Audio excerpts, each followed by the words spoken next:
আসসালামু আলাইকুম বন্ধুরা।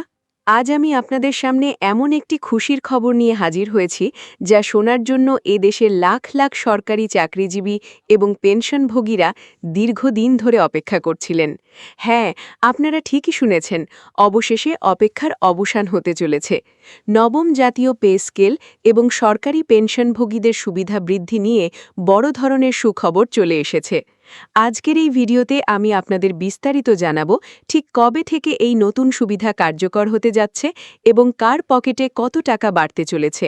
বিশেষ করে পেনশনভোগীদের জন্য যে অবিশ্বাস্য সুবিধার ঘোষণা আসছে তা দেখলে আপনি সত্যিই অবাক হয়ে যাবেন। আর ভিডিওর একদম শেষে আমি আপনাদের এমন কিছু গোপন ও গুরুত্বপূর্ণ তথ্য দেব যা আপনি এর আগে কখনোই কল্পনা করতে পারেন নাই। তাই ভিডিওটি এক মুহূর্তের জন্য না টেনে শেষ পর্যন্ত দেখুন। বন্ধুরা, সরকারি চাকরিজীবীদের দীর্ঘদিনের দাবি ছিল একটি সম্মানজনক নতুন পে স্কেল।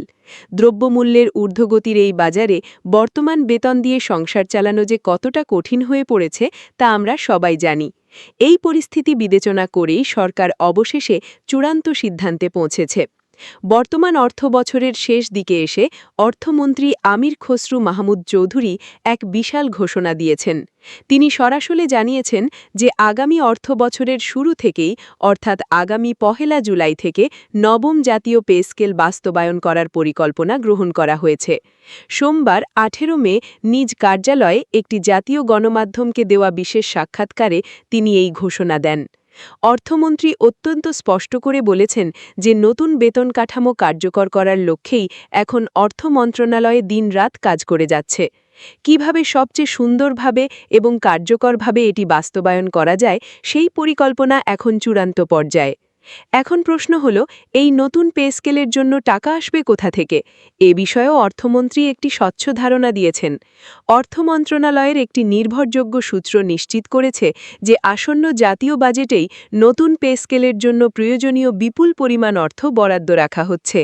সরকার চাচ্ছে না এই প্রক্রিয়া আর দীর্ঘায়িত করতে।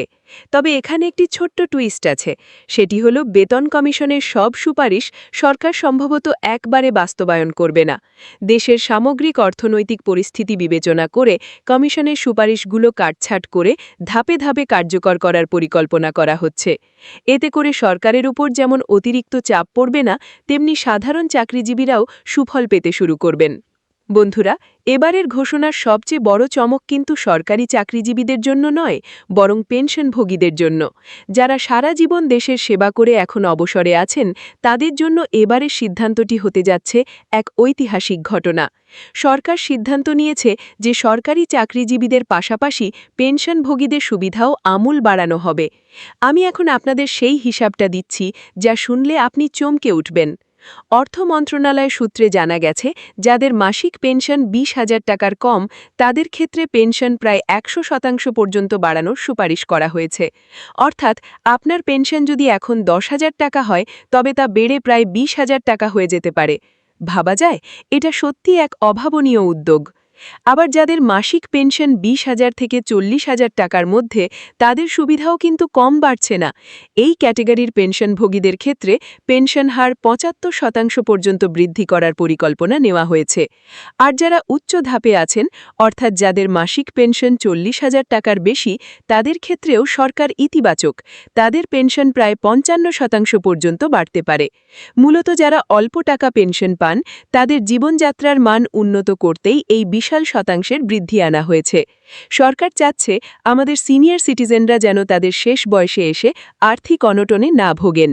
শুধু কি পেনশনের মূল টাকা বাড়ছে? একদম না, এর সাথে আরও যুক্ত হচ্ছে আকর্ষণীয় চিকিৎসা ভাতা। আমরা জানি, বয়স বাড়ার সাথে সাথে মানুষের চিকিৎসার খরচও কয়েক গুণ বেড়ে যায়। এই বাস্তবতাকে সামনে রেখে সরকার বয়সভিত্তিক চিকিৎসা ভাতা দেওয়ার এক চমৎকার প্রস্তাব তৈরি করেছে। এই প্রস্তাব অনুযায়ী যাদের বয়স ৭৫ বছরের বেশি, সেই সকল প্রবীণ পেনশনভোগীদের জন্য প্রতি মাসে ১০,০০০ টাকা চিকিৎসা ভাতা দেওয়ার সুপারিশ করা হয়েছে। চিন্তা করে দেখুন, এটি তাদের জন্য কত বড় একটি আশীর্বাদ আশীর্বাদ হবে। আর যাদের বয়স ৫৫ থেকে ৭৪ বছরের মধ্যে তারা প্রতি মাসে ৮,০০০ টাকা করে চিকিৎসা ভাতা পেতে পারেন।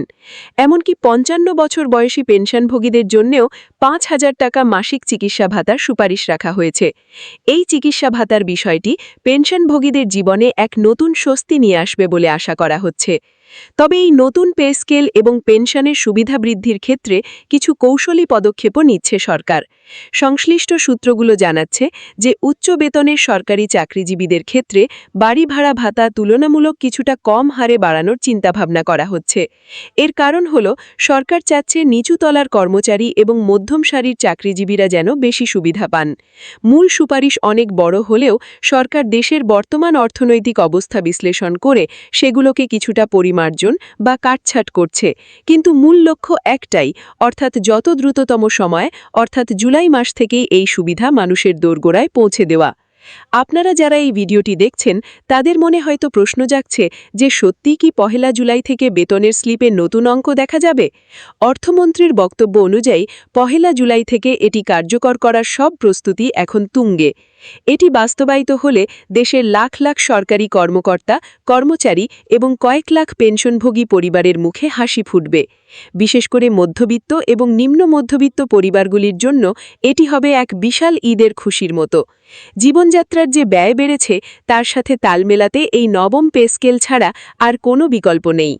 বন্ধুরা, ভিডিও শুরুতে আমি আপনাদের বলেছিলাম যে শেষে এমন কিছু গোপন ও গুরুত্বপূর্ণ তথ্য দেব যা আপনি কল্পনাও করতে পারেন নাই। এখন সময় হয়েছে সেই তথ্যটি শেয়ার করার। সূত্র মারফত পাওয়া অত্যন্ত গোপন সংবাদ অনুযায়ী সরকার শুধু বেতন আর পেনশনই বাড়াচ্ছে না, বরং আগামী পে স্কেলে চাকরিজীবীদের জন্য বিশেষ ইনসেন্টিভ এবং উৎসব বোনাসের ক্ষেত্রেও আমূল পরিবর্তন আনার পরিকল্পনা করছে। এমনকি যাদের বেতন খুব কম তাদের জন্য বিশেষ রেশনিং ব্যবস্থার সুবিধাও এই নতুন কাঠামোর অধীনে আসার সম্ভাবনা রয়েছে। এছাড়া আরেকটি চমৎপ্রদ তথ্য হল ডিজিটাল বাংলাদেশের অংশ হিসেবে পেনশনভোগীদের এই বর্ধিত টাকা সরাসরি ডিজিটাল ওয়ালেটের মাধ্যমে ঘরে বসেই পাওয়ার জন্য একটি বিশেষ অ্যাপস উন্মোচন করতে যাচ্ছে অর্থ মন্ত্রণালয়। এর ফলে বয়স্ক পেনশনভোগীদের আর ব্যাংকের দীর্ঘ লাইনে দাঁড়িয়ে কষ্ট করতে হবে না। এটি এমন একটি পদক্ষেপ যা সম্পর্কে আগে কখনো আলোচনা করা হয়নি। সবশেষে বলা যায়, এবারের এই উদ্যোগটি কেবল একটি বেতন বৃদ্ধি নয়, বরং এটি সরকারি সেবার সাথে জড়িত মানুষের প্রতি সরকারের এক বড় ধরনের সামাজিক দায়বদ্ধতার বহিঃপ্রকাশ। বিশেষ করে বয়সভিত্তিক চিকিৎসা ভাতার যে ছকটি আঁকা হয়েছে তা সত্যি প্রশংসার দাবি রাখে। আমরা আশা করি সরকার দ্রুততম সময়ে এই ঘোষণাগুলো গেজেট আকারে প্রকাশ করবে এবং আগামী ১ জুলাই থেকেই সকলের অ্যাকাউন্টে বর্ধিত অর্থ জমা হতে শুরু করবে। বন্ধুরা, আজকের এই প্রতিবেদনটি আপনাদের কেমন লাগলো তা কমেন্ট করে অবশ্যই জানাবেন। আপনি কি মনে করেন ১০০% পেনশন বৃদ্ধি কি যথেষ্ট, নাকি চিকিৎসা ভাতা আরও বাড়ানো উচিত ছিল? আপনার মূল্যবান মতামত আমাদের কমেন্ট বক্সে লিখে জানান।